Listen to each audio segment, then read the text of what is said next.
Tudo bem com vocês? Eu vou falar a respeito dessa aliança aí que o Flávio Dino está querendo fazer com o Luciano Huck, né?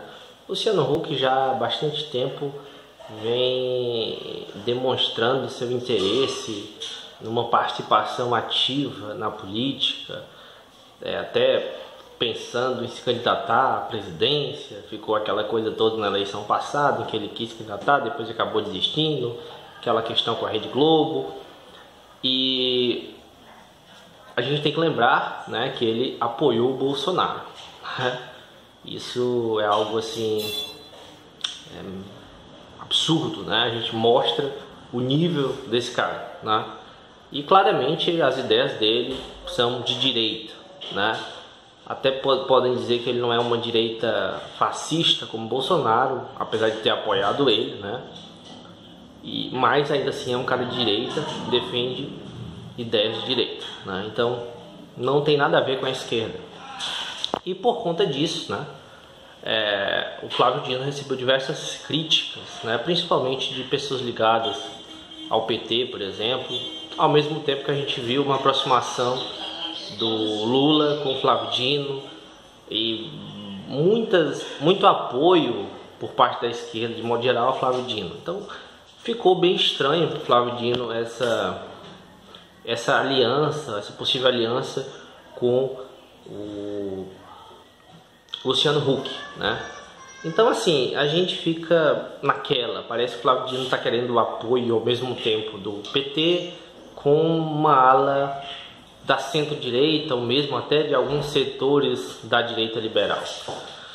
E isso é complicado, mas a gente vê que não é só ele que está fazendo isso, né? Por outro lado, o Ciro Gomes tem se aproximado do Rodrigo Maia, enfim.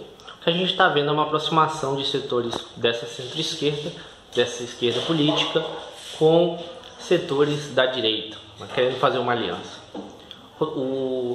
Isso era algo até de se esperar, dado o momento, né? Depois de um governo Bolsonaro.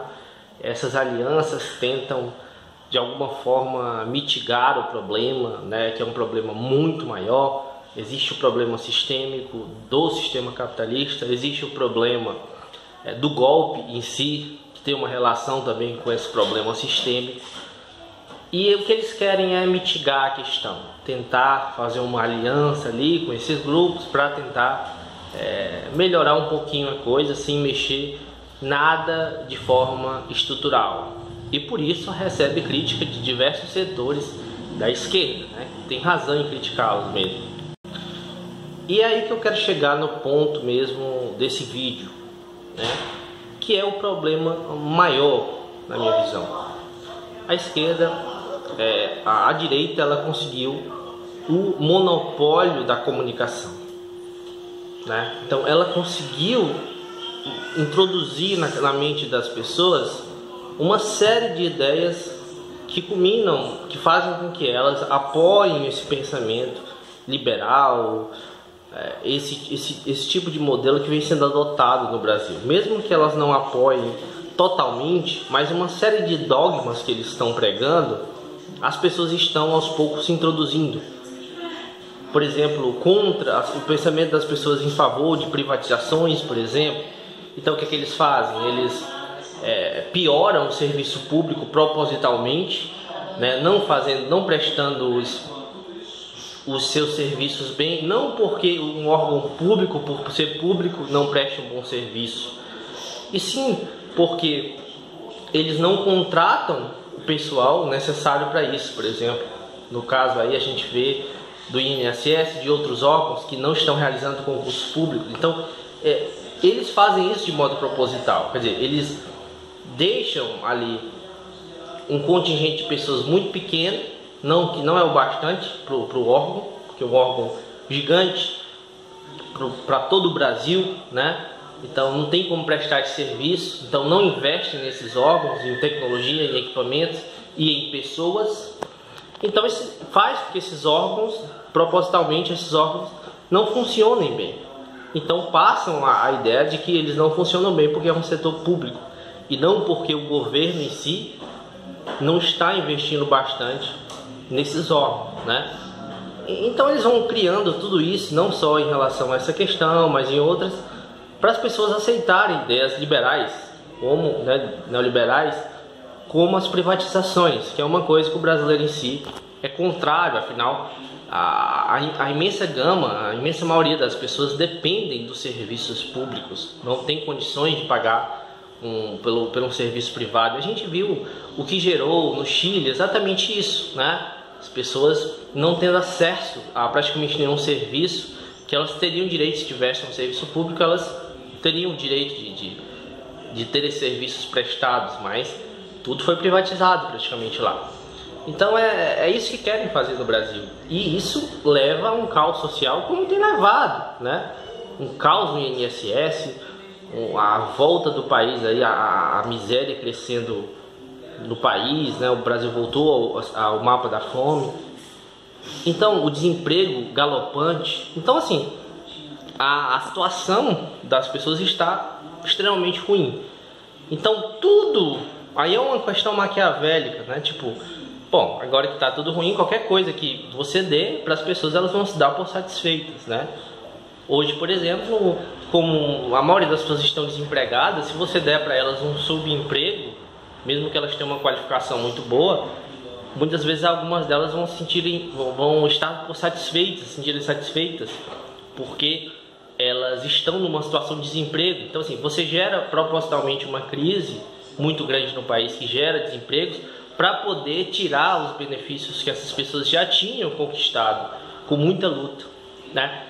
Então eu quero chegar no ponto aqui central, que é essa falsa dicotomia que o Flávio Dino apresentou, né?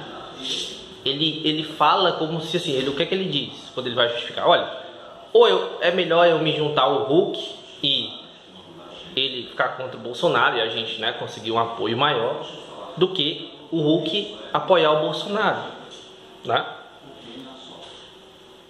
Então ele está comprando o apoio do Hulk, vamos dizer assim, né? Ele coloca essa falsa dicotomia. Por que eu digo que é falsa dicotomia? Porque o ideal não é esse. O ideal não é a gente chegar e vamos fazer esse tipo de aliança, conceder tudo para eles, para a gente simplesmente ganhar a eleição. Essa é uma visão dessa esquerda política, uma boa parte dessa esquerda política. Mas o certo não é isso.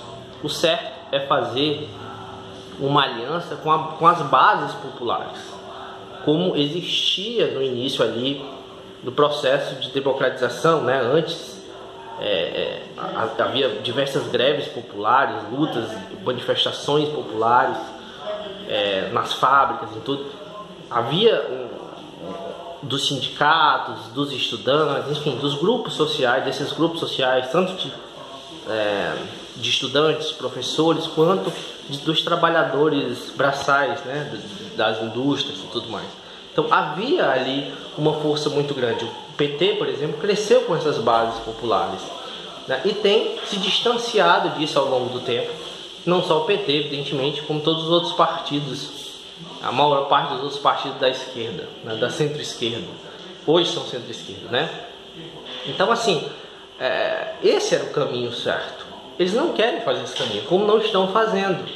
Então, quando eles não escolhem esse caminho, quando eles abandonam esse caminho de conscientização da população, de estar próximo dessa população, o que eles fazem é esse tipo de acordo, como esse acordo que ele quer fazer com o Luciano Huck. Então, as críticas que ele vem recebendo são críticas corretas, né? Ele está errado em fazer isso, né? Porque ele está gerando uma falsa dicotomia. É claro que se dentro dessa perspectiva dele, se você aceitar assim, não, vamos abandonar qualquer outra alternativa e só temos essa alternativa, dentro dessa lógica que ele segue, então você pode dizer que ele está correto. Mas aí é que está a questão, né? A gente tem que realmente parar para pensar e começar a fazer a coisa diferente. Parar de ficar seguindo essa receitinha que sempre leva ao mesmo lugar. O que é que acontece? Acontece que você vai, faz essas concessões e consegue pequenas coisas que depois são retiradas por um governo neoliberal. O Collor chega lá e faz loucuras, FHC, depois agora Temer, Bolsonaro. Então isso é complicado, por quê? Porque você não conscientizou as pessoas. Então elas acabam, depois de uma crise qualquer do sistema capitalista, que são crises sistêmicas, né?